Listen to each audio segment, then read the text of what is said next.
We're back. I'm speaking with Chris Battagli, CEO of 416 Coffee Company. Chris, you brought some video along with you that highlights your process. Can you walk us through what we're seeing here? Yeah, so the first thing we're looking at is our Jabez Burns coffee roaster. So this thing's from the 1950s. It was actually converted from running on oil to running on natural gas. So they don't make them like this anymore. Thick rolled steel, keeps the temperature and roasts coffee very evenly.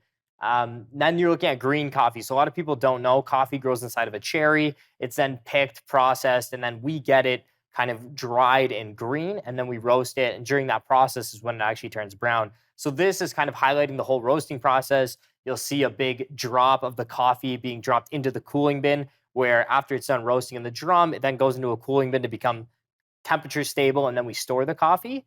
And then you're just seeing side by side with that, you're seeing me just pulling an espresso on what we call a naked portafilter. So you're kind of seeing the beauty of that extraction, that espresso extraction.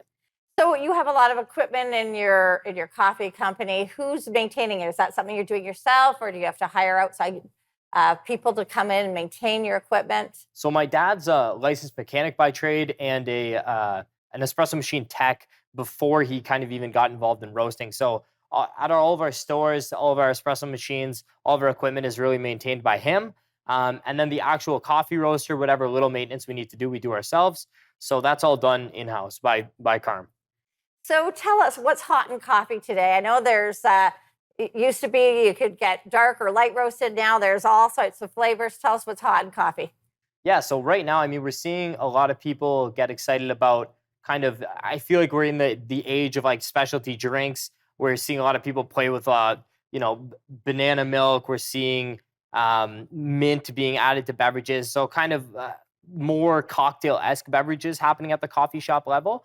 Beyond that, we're seeing a move that's been going on for quite a while in specialty to more traceable lots of coffee.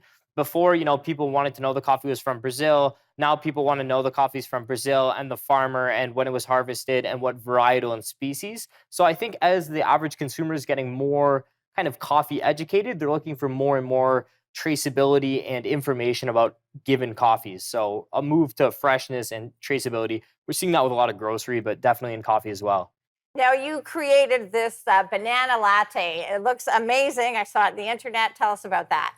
Yeah, so a lot of our content that we make for our social media is just we'll look at what's trending in the kind of home barista space as far as like what people are experimenting with on TikTok or Instagram. And then we kind of do our own takes on it. So yeah, the banana latte, which apparently I found out is very big in the UK, was just pretty much blending up a banana with your milk and then either pouring that over an espresso iced or steaming that actual milk and having a banana latte in a hot beverage. And it was pretty interesting. It was like really thickened the milk, add a nice palate feel, some subtle sweetness. So yeah, we were doing that kind of stuff all the time, always testing and seeing what could be brought into the stores at a later date. It looked delicious. Now, the coffee space is very full. What differentiates 416 Coffee from your competitors in that space? So I'd say coffee is an interesting game because a lot of times it's not so much silver bullets, it's kind of lead bullets. And what I mean by that is it's not, some crazy new innovation. It's doing a variety of things slightly better. So obviously us having control over most of our supply chain makes a big difference. We're able to move products to market a lot faster. We're able to do it at better prices, more cost effective than our competitors. And then also it's small things. It's having just a better service, building a great team. It's having kind of an innovation pipeline to always bring new even drinks to market. So for us, it's all a bunch of little 1%, 2% improvements that kind of makes us stand out overall. So where do you get your inspiration for some of these new products that you're trying? Are you going to trade shows? Are you looking online? Are you talking to your friends?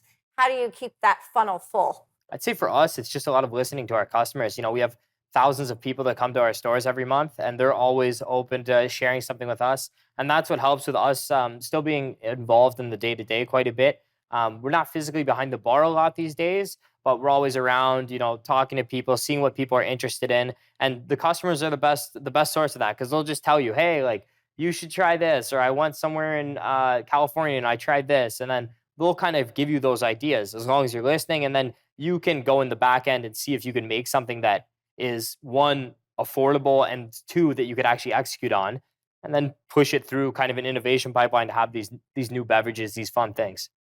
Well, it's great conversations. I am very excited to see what you're going to do next. We're going to go to break, and when we continue, we're going to continue on our conversation with Chris Battagli, CEO of 416 Coffee. When we continue, don't go away.